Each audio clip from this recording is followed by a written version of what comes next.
Press gang to 14 with nothing but a knife you stole from a drunk sailor the night before.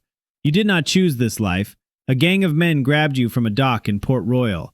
By morning, you are standing on the deck of a ship you have never seen, surrounded by men who would slit your throat for looking at them wrong. You have two choices: climb or die at the bottom.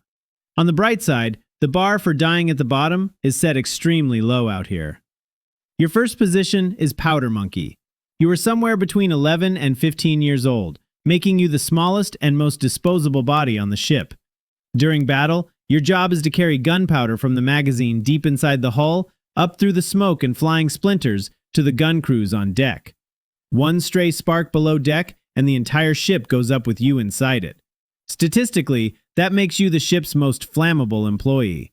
Outside of battle, you scrub the decks, carry messages, help the cook, and fetch tools for the carpenter. You are nobody's priority. So you watch.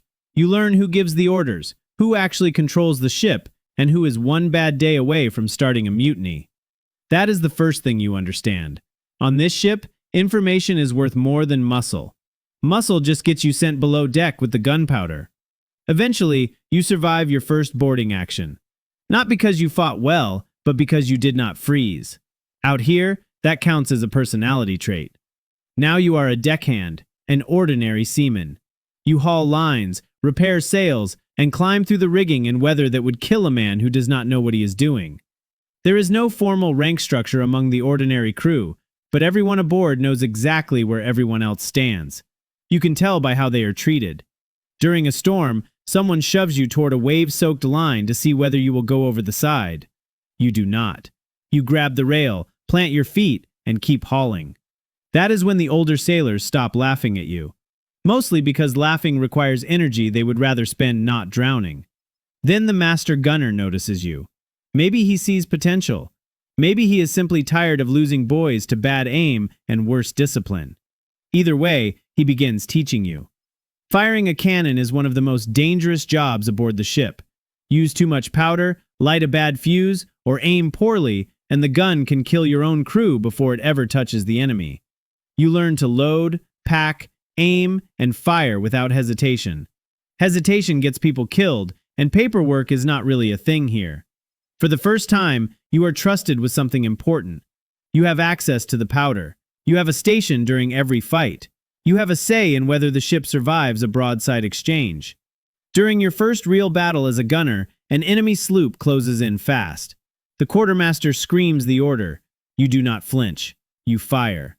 Your shot tears through the enemy's foremast, bringing it crashing onto the deck. The loop goes dead in the water.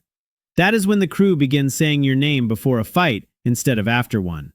Funny enough, that is also what happens immediately before someone gets promoted or shot. You survive long enough to become the boatswain, usually called the bosun. You are a junior officer now. The bosun supervises everything that keeps the ship physically alive: the rigging, sails, anchors, cables, and stores. You report directly to the quartermaster or captain. This is where the job stops being about surviving and starts being about running things. You assign work. You inspect repairs. You settle minor disputes before they turn into knife fights.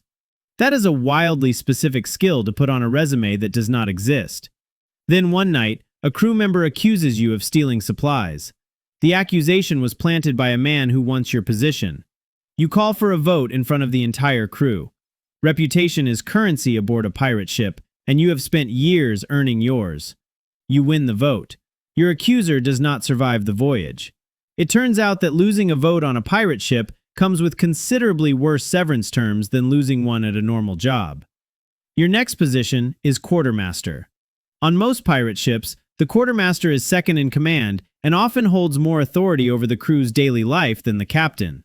You distribute rations, ammunition, work assignments, and, most importantly, the plunder after every successful raid.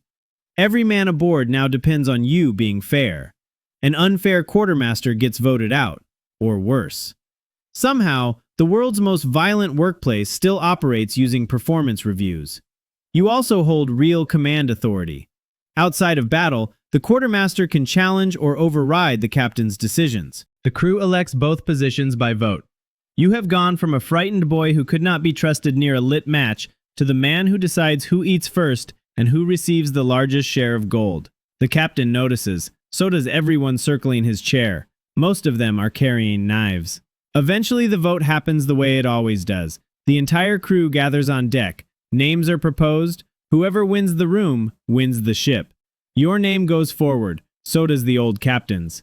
You win. You are the captain now. You receive 1.5 or perhaps 2 shares of every captured prize instead of 1. Better pay, much worse job security. You settle disputes, oversee discipline, assign quarters, select targets, and decide where the ship sails next. During battle, your word is absolute.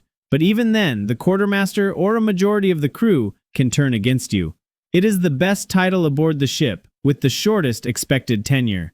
The boy who was dragged onto this deck with a stolen knife is gone. What remains is a man who understands the only truth that matters in this life. There is no retirement on a pirate ship. There is mutiny, there is gold, or there is the noose. Every captain eventually meets one of the 3. Only one of them comes with a pension, and it is the rope. You did not survive the pirate life by being the strongest man aboard. You survived by becoming the last man the crew was willing to lose. That is a lower bar than it sounds. It is also the only bar that matters out here. Would you survive the climb from powder monkey to captain? Drop your rank in the comments.